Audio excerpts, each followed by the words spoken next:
mungkin karena ya itu bener gak sih idola juga. Jadi mereka agak sedikit demam panggung mungkin kayak dia grogi. Ada buff nama kah? Buff nama sih nyata kalau emang sama idola sih Be, susah juga. Tapi draft yang akan segera dimulai kali ini di game kita yang pertama, match pembuka kita Blacklist. First pick, Fireflux second pick. Blacklist masih dengan first pick dan ini adalah favorit mereka. Ketika kita berbicara Fanny dan Joy, udah pasti mata kita akan tertuju kepada TNZ dengan hero-hero damage dealt dan hero-hero dive in ke belakang. Untuk memanfaatkan metode pick off, instant kill, dan juga menghentikan bagaimana dominasi dari Blacklist itu sendiri. Ketika menggunakan hero-hero yang notabene grouping dan mematahkan setup dari Blacklist yang kuat untuk teamfight berlima. Sementara One di ban, ini adalah hero yang paling aman juga untuk di Marksman sekarang di gold lane yang lagi laris manis banget. Tapi kita juga tidak boleh melupakan bagaimana Matilda yang sempat dibawakan oleh Rene J dan cukup mengejutkan kita semua bahwa Rene J sangat-sangat flawless ketika menggunakan Matildanya. Nih kalau kita ngeliat situasinya juga harus berhati-hati kalau Blacklist emang mau grouping sih. Karena ini pernah history di M5 juga, Apex memainkan Tigreal. Jadi kalau hero-hero grouping yang mainnya mungkin 4-1, 3-1 dan lebih erat lagi mungkin hero-hero healer, ini harus diperhatikan dari flicker implosion dari seorang Apex 47. Namun first phase tampaknya sudah kelar dan ini membuka hero cukup banyak, tentunya mungkin lebih ke arah Banyak Matilda ya. Matilda, menjadi Bruno juga menjadi hot pick.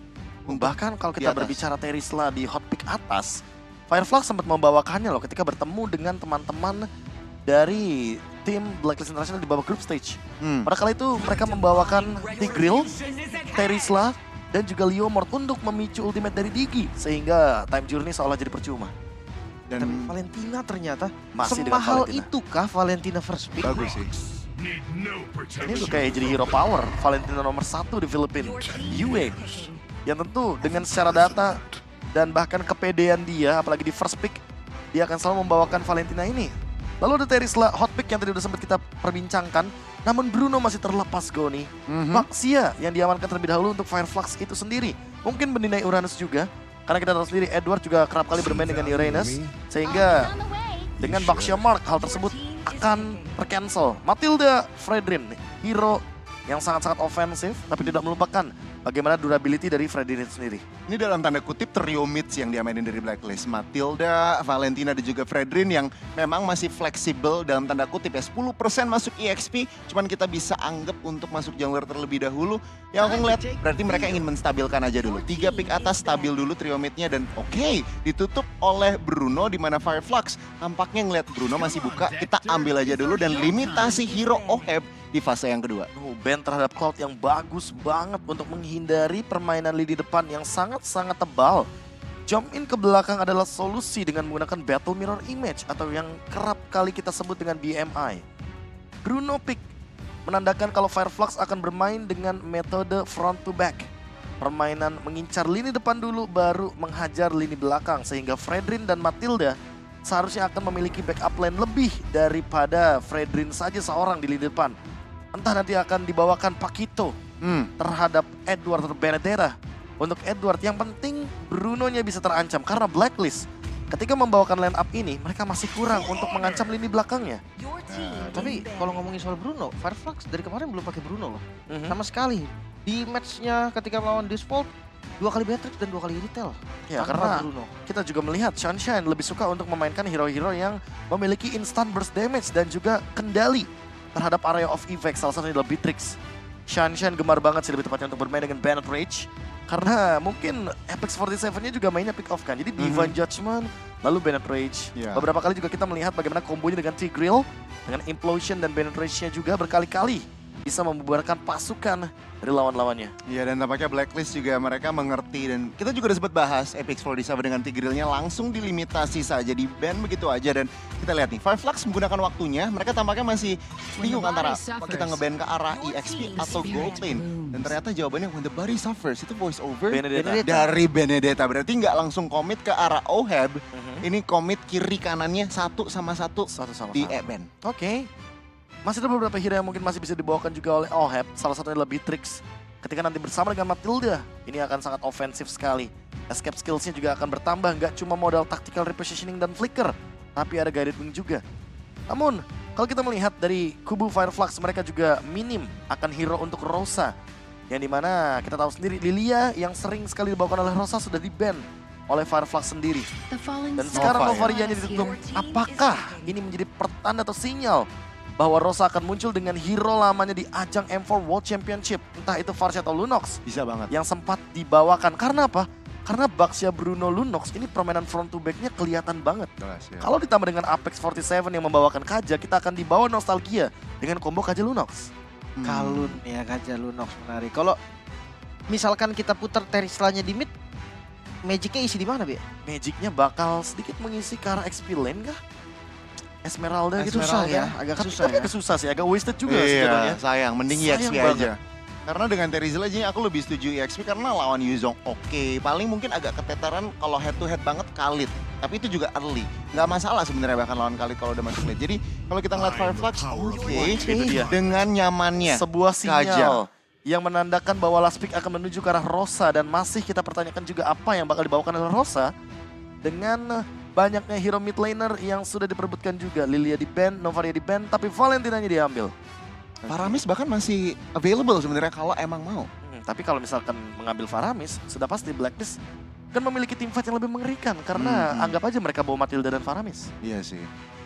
Hero-nya juga udah mulai tipis sih kalau ngomongin Rosa. Mungkin bener sih kayak kata KB tadi. Ini hero lamanya mungkin ini munculin lagi. Atau tiba-tiba hero yang out of the box banget kita tidak terfikir muncul saat ini. Kadita kan mungkin akan muncul, tapi masalahnya Kadita berhadapan dengan hero healer. Ada Flask of Dionysus kayaknya nggak begitu efisien.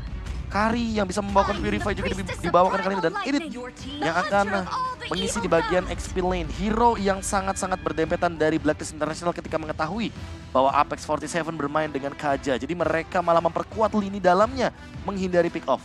Ya itu memperkuat juga kenapa Blacklist nge-ban Kara Tigreal sih. Karena mereka juga udah mempunyai game plan kalau kita akan formasinya cukup rapat. Kita harus hilangkan aja nih, Tigreal lebih aman lagi. Untung teman-teman dari Fireflux tidak mengambil Tigreal atau mungkin hero-hero yang catch di atas. Wow, ini last pick-nya bisa main blowing sih. Harusnya bisa main blowing karena akhirnya keluar Lunox-nya. Itu dia. Ini yang Satu udah pick. dibilang KB tadi, Lunox kombonya Kaja Lunox muncul lagi, Be. Combo old school Fireflux. Memang nama boleh berubah, tapi yang namanya pemainnya stay, rasa gameplaynya juga sama. Kayaknya nggak bakal bisa lepas dari pandangan kita melihat historical draft pick dari Incendio Supremacy atau sekarang yang kita sebut dengan Fireflux Esports.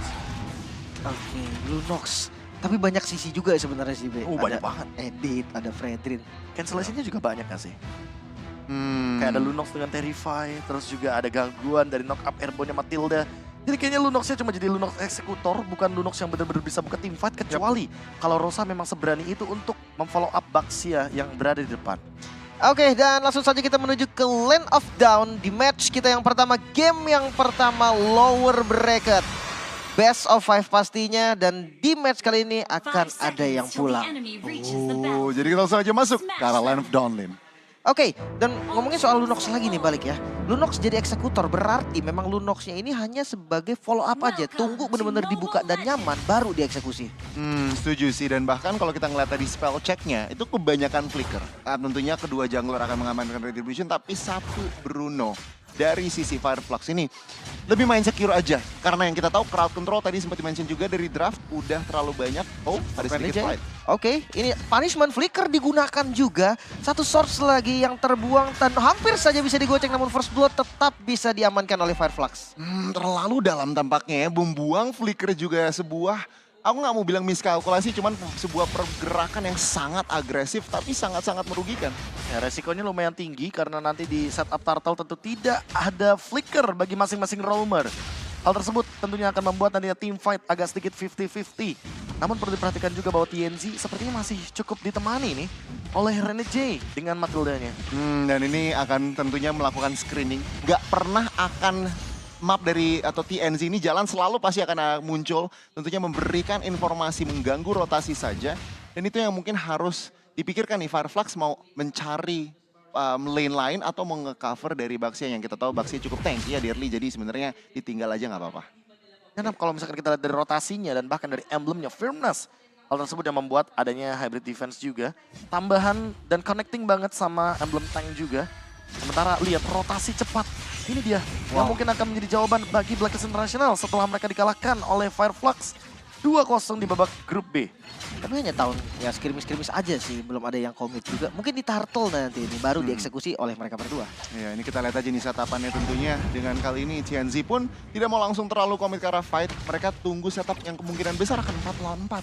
Makanya nih, dan udah mulai ditarik nih, saling tarik-menarik dari kedua jungle-nya TNZ. Mulai dapetin pokingan damage juga, bahkan Edward dengan onward-nya maju ke arah depan. Belum ada target yang maksimal dan sudah mulai berkumpul dengan penalty zone. Dibuka langsung Darkening, namun Sensui yang bisa mendapatkan turtle-nya masih bisa mundur lagi kali ini. Guiding Wind bersama dengan Circling Eagle masih belum bisa mendapatkan kill-nya dan tidak ada korban sama sekali. Oh, sebuah pencurian yang luar biasa untuk menetralisir keadaan yang tadinya Fireflux sedikit unggul dalam ekonomi dan bahkan total kill. Dengan ada pengambilan turtle ini, situasi benar-benar seimbang. Dimana Blacklist tentunya bahkan gak terlalu mau maksa fight, objektif dapat, kita cabut. Ya mereka bener-bener safe banget positioningnya. Sensui dibiarin untuk dibukain mapnya walaupun ada penalty zone yang ternyata dibuka oleh Alien. Tapi ternyata kalau kita lihat barusan lagi dan lagi, ini dia Renny J yang selalu mengganggu lini depan dari Fireflux Esports. Sehingga mereka kayak mikir dua kali, ini mereka mau all in atau mau kiting aja. Dan alhasil semenjak Sensui reset dengan menggunakan Retribution Barrel-nya, ini kayaknya nggak bakal ada overextend teamfight yang cukup berisiko dari Fireflux karena mereka nggak punya shield dari Turtle. Kalau misalkan kita melihat dari item juga, masih cukup jauh. Husklow memang sudah diamankan oleh Sunshine, tapi Corrosion Sight juga sudah berada di tangan dari Oheb. So, untuk para gold laner masih 50-50, masih sama-sama dengan first itemnya, cukup aman dan tidak ada pertukaran kill yang cukup berisiko kecuali tadi first blood yang secara tidak sengaja dilakukan oleh Renny J. Iya, ini kontrol tempo yang bagus sih dari kedua tim, nggak cuma dari salah satu tim. Dan tapi mereka sudah mulai fokus agendanya ke arah gold lane tentunya. Yang dimana lagi dan lagi mereka cuma mencari informasi, poke-poke sedikit. Kalau emang openingnya nggak memastikan, ya mereka mending mundur. Karena ini akan permain ngeliat Bruno dan juga Lunox ini hero yang mid aktifnya tentunya. Terutama dari Fireflux nggak masalah, nggak terlalu agresif di early game. Ada tadi satu hal yang dari item nih, sempat menarik karena Lunoknya masih pakai Claw of Destiny. Mungkin karena memang dia bisa baca kali ya, karena game ini bakal jadi late game, Claw of Destiny worth it gak sih untuk Worth Lunok? it banget sih, apalagi mungkin melihat referensi dari pertemuan terakhir mereka ya. Game keduanya itu 22 menit loh, dan bahkan lihat sebuah refleks yang sebegitu cepatnya dari Rosa. Karena dia tahu nih Clock of Destiny-nya masih pelan-pelan scaling nih, belum benar-benar 15 stack. Jadi HP yang dia miliki belum begitu maksimal dan team fight akan dibuka kembali. Circling Eagle, Renny J ngebuka vision juga di bagian depan. Namun belum mau dikomit karena turtle-nya masih sedikit ditahan. Belum ada inisiasi lebih lanjut. Namun dari Blacklist, 4 member yang sudah berkumpul di bagian bottom lane. Ya, ada sebuah solo kill nampaknya. Tapi ya, balik lagi di arah turtle karena Alien sudah ada di bagian depan. Berkumpul 4 member, melawan 4 member dan Battle of Retribution. Kali TNZ ternyata yang bisa mendapatkan turtle. Namun Apex yang harus mundur lagi mencari posisi dulu. Dan TNZ yang coba untuk menutup di bagian depan. Dibawa ke depan dari Yue-nya Flicker. Dan langsung ditarik Apex kali ini yang menjadi korban. Satu buah pick up yang manis. Oh, Blacklist International meskipun mereka tidak mendapatkan netral objektifnya, ada solo kill di bawah dan bahkan berhasil mendapatkan satu buah Apex atau satu buah kaja di area atas. Itu membuat sedikit, kalau aku bilang, lebih malah menguntungkan untuk sisi tim dari PH. Iya, apalagi ketika melihat Blacklist International, Oheb mendapatkan solo kill di area bottom lane dan on the way menuju ke arah Golden Staff. Kalau kita lihat dari pemilihan itemnya, TNZ di sini akan menuju ke arah Radiant Armor untuk mengurangi damage dari Yue. Namun kalau kita berkaca sedikit, di sini kayaknya power utamanya ada dari Oheb yang dimana dia akan bermain dengan attack speed yang begitu luar biasa sehingga dominance ice dari Alien sangat dibutuhkan sekali ketika sudah beranjak menuju ke mid game. Ingat lagi dan lagi, power dari Fireflux Esports akan terlihat di mid game. Namun kalau Rosa tertekan seperti ini terus, kayaknya kita tidak akan melihat mid game yang cukup efisien untuk Fireflux. Ditambah juga tadi kalau ngeliat perbedaan gold lanernya ya, beda 1000 loh. Dan untuk menit 6, tadi menit 5 mungkin, itu cukup signifikan perbeda 1000 antar head to head lane. Dimana Bruno-nya agak sedikit tertinggal dalam farming tentunya, tadi emang sempat nge-hit ke arah base turret dan itu bisa menjadi snowball untuk karirnya sendiri. Solo kill emang benar-benar berpengaruh banget. Dan kalau kita lihat dari sekarang nih, di area bottom lane Apex juga cukup terancam karena bisa di pick off lagi. Tahun dibuka lagi oleh teman-teman dari Blacklist, namun belum ada inisiasi lebih lanjut di belakangnya. Mulai ditutup namun TNC sadar dan langsung melakukan backup juga dengan Circling Eagle. Memukul mundur teman-teman dari Fireflux, belum ada inisiasi lebih lanjut karena turret lah yang mereka tuju. Yang tadinya perbedaan gold hanya di bener-bener ratus, lihat udah mulai angka 1000, dan ini yang mengerikan mengenai Blacklist International. Ketika ada on light.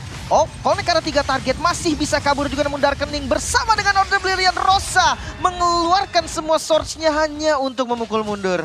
Lagi dan lagi ini intimidasi kecil. Memang Fireflux juga tetap proaktif, namun Blacklist International mereka cukup pede meskipun mereka di-engage duluan, tapi mereka tahu kalau mereka bersama ini, apalagi Renegade udah punya Flask of the Oasis, ini sangat-sangat mengendalikan tim fight. Oke, Circling Eagle lagi dan lagi, namun di bagian depan Retribution ternyata Apex yang bisa mendapatkan turtle, namun punishment yang mahal juga akan diterima oleh Apex karena langsung dikeroyok 4 member mengerubuni Apex, dan Apex yang harus tumbang masih mau lebih karena Rosa terkena efek tahun, masih punya Order Brilliant dan masih bisa mundur lagi. Wah, ini tim fight-nya bener-bener jangka panjang banget buat Blacklist International.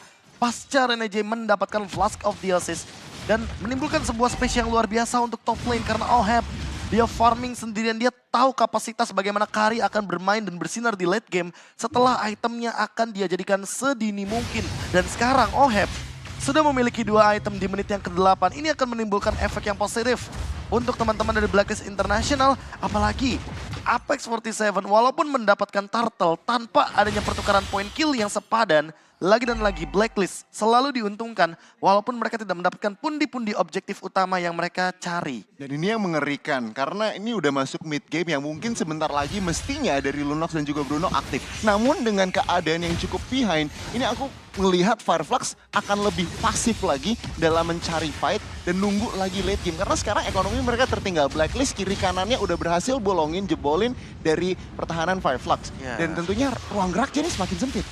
Ada pick off nampaknya masih bisa selamat untungnya. Earthshatter save the day. Kayaknya pick off juga bakal susah deh Lim buat sekarang. Karena kalau kita lihat dari itemnya Edward, dia punya Athena Shield. Kalau kita lihat dari itemnya Sensui, dia sudah selesai dengan Radiant Armor. Sehingga magic damage yang bisa ditimbulkan oleh combo Kaja Lunox klasik ini benar-benar sudah mulai terkikihkan pelan-pelan. Dan bahkan kalau kita lihat juga dari kehadiran Jenis One, apakah ini akan menjadi solusi di early game seperti ini? Kayaknya masih cukup jauh sih. Sebelum Lightning Truncheon, kemungkinan besar Rosa masih belum memiliki damage yang signifikan. Dan ini menjadi sebuah pertukaran juga sebenarnya. Alter atas milik Blacklist International untuk inner turret mirip Fireflux. Dan lagi ini Blacklist yang namanya nggak pernah takut dalam pertukaran jual beli serangan juga. Dan kita lihat First Lord atau Lord yang pertama sudah hari di Land of Dawn, tentunya setup akan lebih sedikit diunggulkan karena Blacklist. Gimana cara respon dari Fireflux? Dan Circling Eagle barusan hanya balik lagi memukul mundur. Lord sudah mulai di setup Alien, ngebuka di bagian depan, namun onwardnya cukup sakit dan penalty zone kali ini kagetan maju ke depan dan Connect karena 4 target. Masih menunggu follow up damage dan di bagian belakang Rosanya melakukan Darkening bukan ke arah target yang tepat. Alien bisa ditumbangkan bersama dengan TNC, 2 member dari Fireflux hilang. The Hitman dapat double kill dan Blacklist International yang tadi hanya leadnya cukup meraba-raba saja. Kali ini lumayan fondasi yang mereka bangun di mid game cukup menakutkan. Dan bahkan miss di mana ketika adanya penalty zone yang terlalu banyak targeting, tapi follow up-nya nol dari Fireflux Esports. Menimbulkan efek yang sangat-sangat negatif bagi mereka karena Lord pun diamankan oleh Blacklist International dengan double kill sebagai ganjarannya. Dan untuk sekarang Oheb makin lebih sulit lagi untuk take down. Karena di lini belakang dia makin bebas tentunya dengan adanya Renegade sebagai cover keduanya. Setelah nantinya kita tahu sendiri juga bahwa Lord kali ini akan sedikit ofensif dan akan mengancam Fireflux itu sendiri dengan item. Yang kalau kita bisa lihat sepertinya si Halberd akan diamankan secepat mungkin oleh Oheb. Atau kalau misalkan kita juga sudah saksikan dengan adanya dimenang Persword dan Golden Staff. Alien bahkan TNZ hanya akan menjadi bulan-bulanan dari Kari yang akan dimainkan oleh Oheb. There you go, si Halberd. Oh my god, semakin ngeri lagi dan bahkan ini resiko yang ambil cukup besar sih. Apex mengamankan fleeting time di posisi under. Yang kita tahu ini Kaja memang memang main bush, memang main setup. Tapi kalau misalkan Kajanya mungkin tadi ngambil arah item defense dulu, ini bisa lebih menahan damage dari teman-teman Blacklist. Namun dengan fleeting time memang Kalau misalkan mendapatkan assist, ini akan spam, nggak bisa dibilang spam sih, cuman akan menurunkan cooldown dari Divine Judgment. Namun, baru 1 kill dari Fireflux. Oke, dan Lord yang sudah mengarah ke arah bottom lane, best turretnya tercicil sedikit aja karena lagi-lagi Darkening dari Rosa ini bisa nge-meltdown Lordnya secara cepat banget. Ya, ini permainan front to back lagi-lagi ya. Semakin banyak full HP yang dimiliki oleh target dari Lunox, damage yang akan dihasilkan akan lebih tinggi juga karena 5%.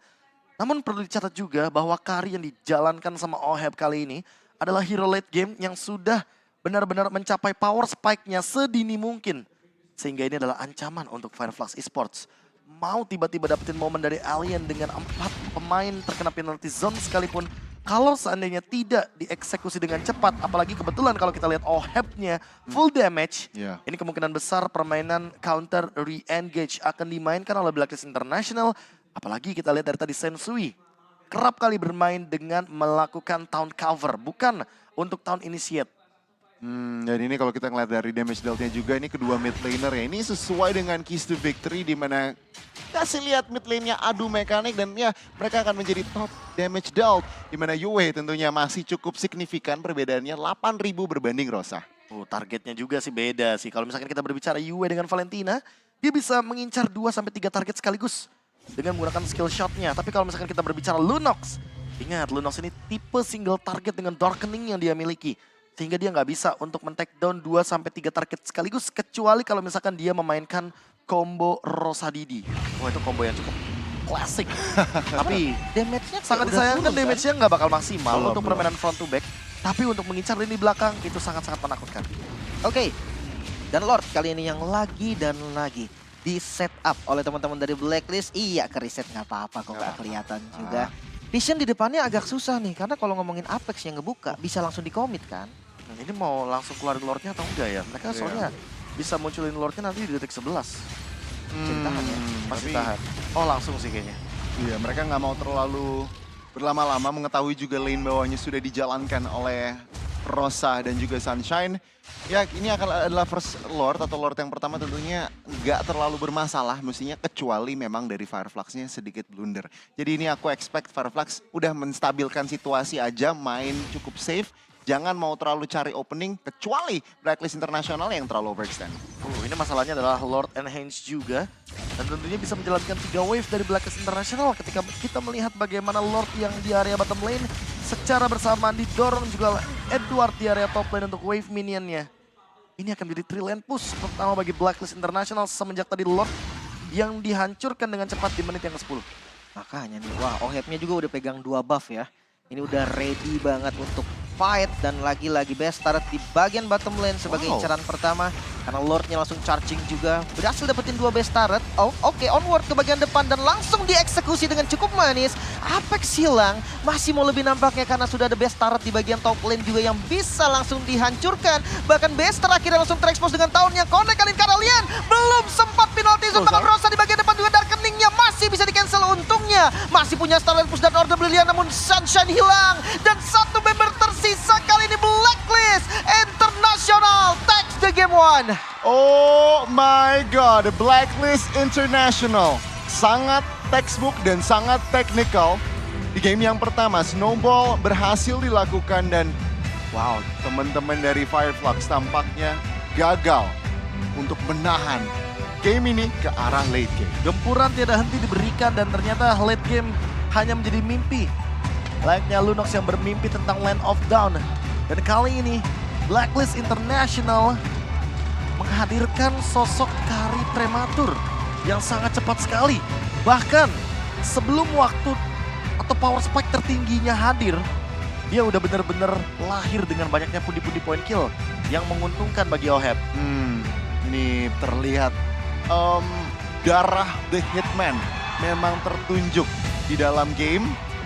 Dan dipertunjukkan kualitas-kualitas Oheb benar-benar terlihat jelas dalam Land of Dawn. Sulit ditangkap dan tentunya dengan coveran ini menjadi eksekusi yang luar biasa dipertunjukkan oleh teman-teman dari Blacklist. Filipino Sniper sepertinya menjadi Filipino Slicer ya. Wow. Pembelah di mana tim fight ada, permainan front to back sama-sama dijalankan sebenarnya. Kaja Lunox, Kari dan juga Matilda. Namun sayangnya memang Blacklist ini snowballingnya bener-bener parah banget dari awal game. Kita udah melihat 2 turtle memang diamankan sama Fireflux. Tapi di kala turtle-nya diamankan oleh Fireflux, mereka itu tidak mendapatkan point kill yang sepadan.